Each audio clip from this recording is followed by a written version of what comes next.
Erotori, erotori, tori, erotori, erotori, tori, erotori, erotaquá, erotaquá, taquá, erotaquá,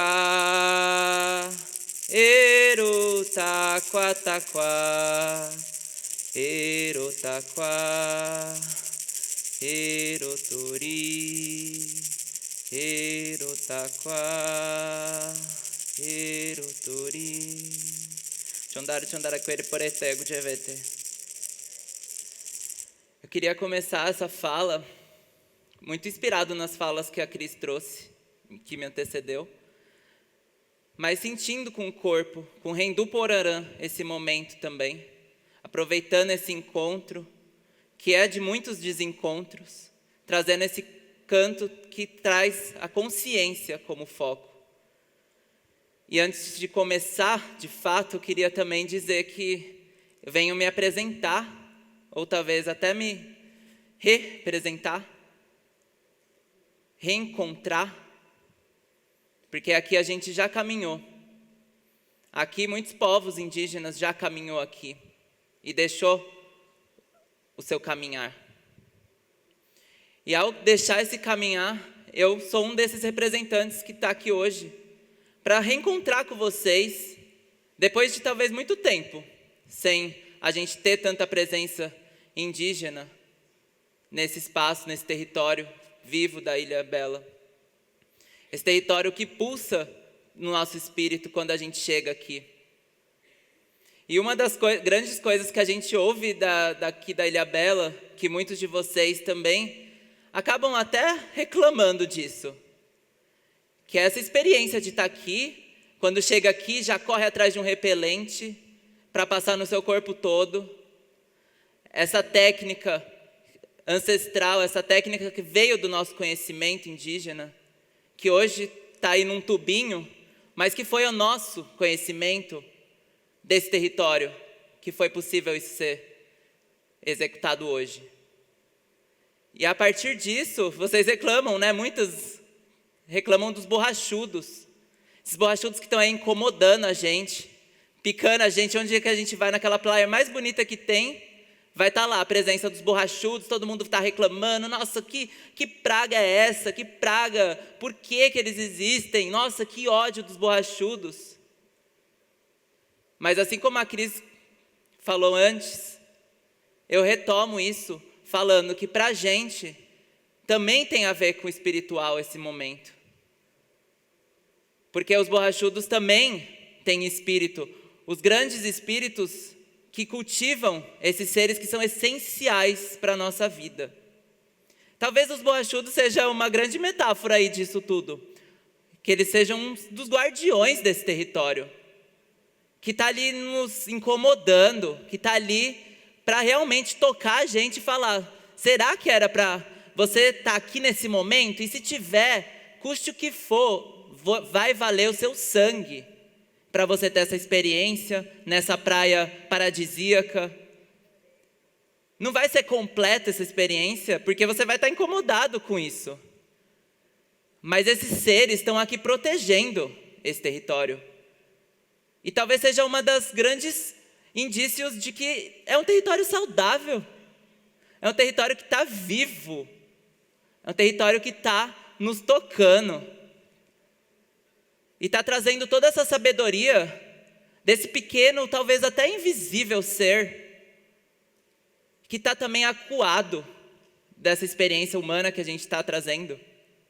Está acuado querendo defender seu território com unhas e dentes. Assim como nós, povos indígenas, fazemos no nosso território. Assim como nós, povos indígenas, que temos conhecimento, e eu tenho que vir me apresentar de novo, porque talvez muitos não tiveram contato com uma pessoa indígena, com a sabedoria indígena, nunca conheceram um Guarani, um Guajajara, um Terena. Então agora eu quero trazer essa voz. Trazer a voz, talvez, desses seres que não podem falar aqui com a gente agora. Esses seres que são dos mais pequenos aos mais gigantérrimos. Que são as baleias, os golfinhos, como lá no Instituto Verde Azul, que eu conheci um pouco desse trabalho e me inspirou, porque são pessoas que estão lutando para falar desses seres que não estão falando no português, na forma verbal de entender essa experiência humana, essa experiência nesse território. E hoje eu venho vestido com um dos mais raros e poderosos artesanatos que a gente tem nas culturas indígenas, que é uma referência de norte a sul, leste a oeste do nosso território brasileiro, e que atravessa fronteiras coloniais, que é a rede. A rede para a gente nos abraça.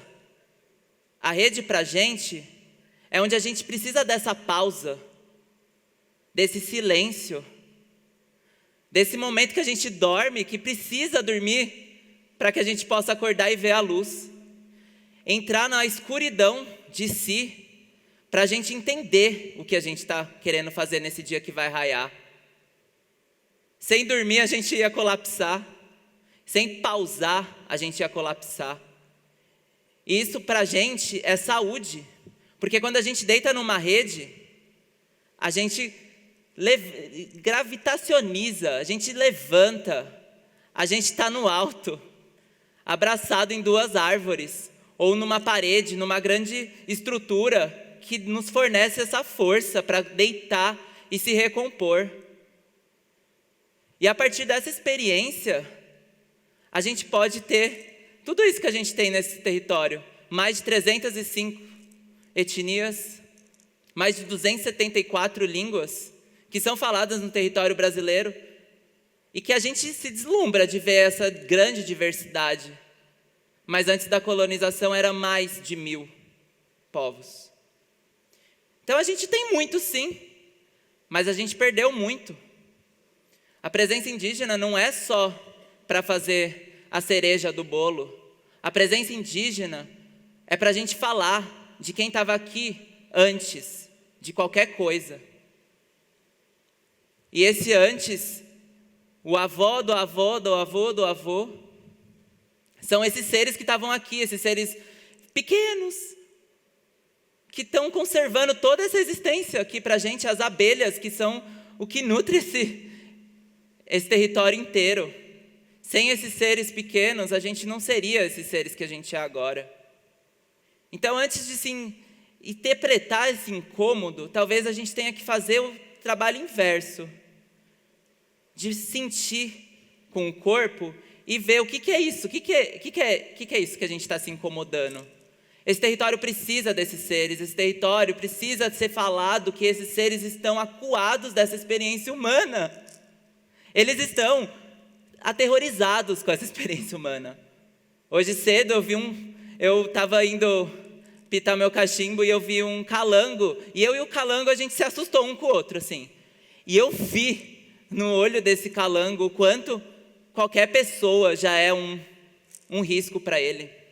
Esse calango ficou desesperado com isso, com esse encontro. E eu precisei me desencontrar dele, precisei falar, não, esse espaço é seu, esse espaço está aí para você, fica bem.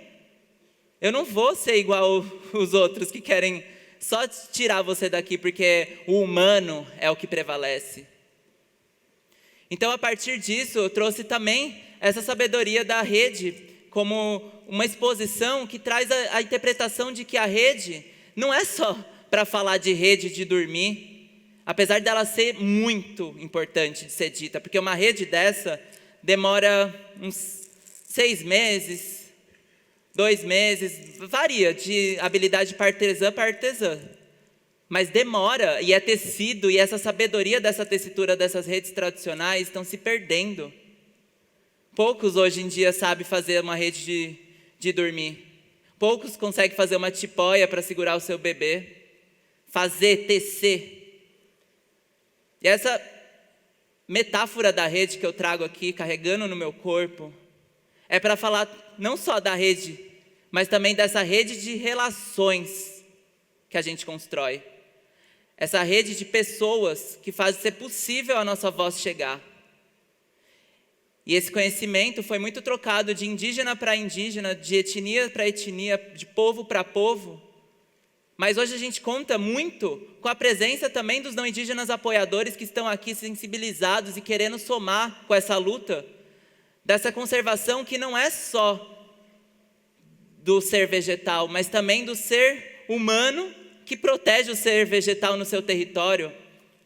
São muito poucos hectares para proteção desse território todo de Abeyala que a gente chama, para proteger toda essa sociobiodiversidade, que nós, povos indígenas, dominamos essa técnica, dominamos esse conhecimento de dialogar com esses seres e ouvir.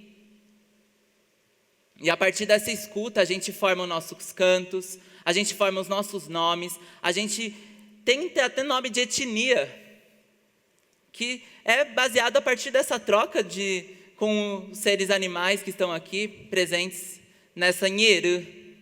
Nheru. Nheru. Muitos de vocês não sabem o que é Nheru, mas para nós é como a gente chama a Mata Atlântica, a Floresta Atlântica. Eu gosto de falar Floresta Atlântica, porque ela é enorme também, apesar de ter sido devastada pela ação humana, ela continua aqui, a gente está respirando o ar de Nheru.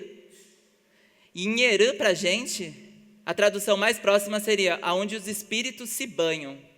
É esse lugar úmido, esse lugar escuro, esse lugar que brilha, porque tem muita água. E esse brilho é o que faz a gente se sentir banhado pelas espiritualidades que são os guardiões, que protegem essa sociobiodiversidade. E eu queria falar e apresentar Nheru para vocês como uma experiência de renomear o que a gente tem de não indígena, como esse nome. A Nheru é muito importante ser valorizada, de ser colocada em diálogo com vocês. Vocês precisam conhecer isso, porque isso é uma parte do meu mundo que eu estou apresentando para vocês, para entender a complexidade que é para a gente um simples bioma, que não é só biológico. Isso toca a gente todos os dias, a gente sai banhado dessa espiritualidade, a gente dialoga com esses seres espíritos grandiosos, esses grandes espíritos que estão aqui guardiando todo esse território. Eu fui o primeiro por exemplo, a conseguir terminar o ensino médio na minha família, eu fui o primeiro a conseguir entrar numa universidade, e talvez eu seja o primeiro, eu acho que eu sou o primeiro no TEDx Ilhabela, o primeiro indígena a estar aqui falando. Eu queria que vocês também entendessem que a minha luta não é só para ser o primeiro, mas que a gente não seja os últimos. E que a gente traga para Ilhabela mais a voz dos nossos povos indígenas. Que a gente traga para Ilhabela a presença indígena com nossos cantos, a nossa dança, a nossa sabedoria, porque a gente sabe nomear esse território, a gente sabe onde vai construir uma casa e não vai cair depois. Então toda essa violência que a gente sofre para o rio ser poluído, uma empresa que devasta um rio, polui ele, ela não está estragando só um rio, ela está estragando o nosso corpo, ela está violando o nosso espírito. E a partir disso, a gente precisa de união, a gente precisa ter essa noção de que essa rede de povos só vai ser tecida e continuada se a gente tiver o apoio, a construção conjunta. A gente não pode achar que um povo indígena que dorme em casas simples, como diz o Ailton Krenak, que dorme em esteira no chão, é inimigo dessa nação. A gente também é aliado para conservar, a gente também é aliado para trazer um novo olhar. E esse novo, ele é muito antigo. Obrigado.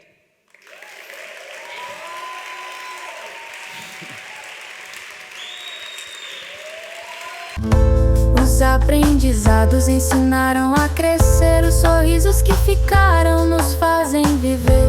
Abra ao coração, deixa o amor se expandir. A cada fim há um novo porvir.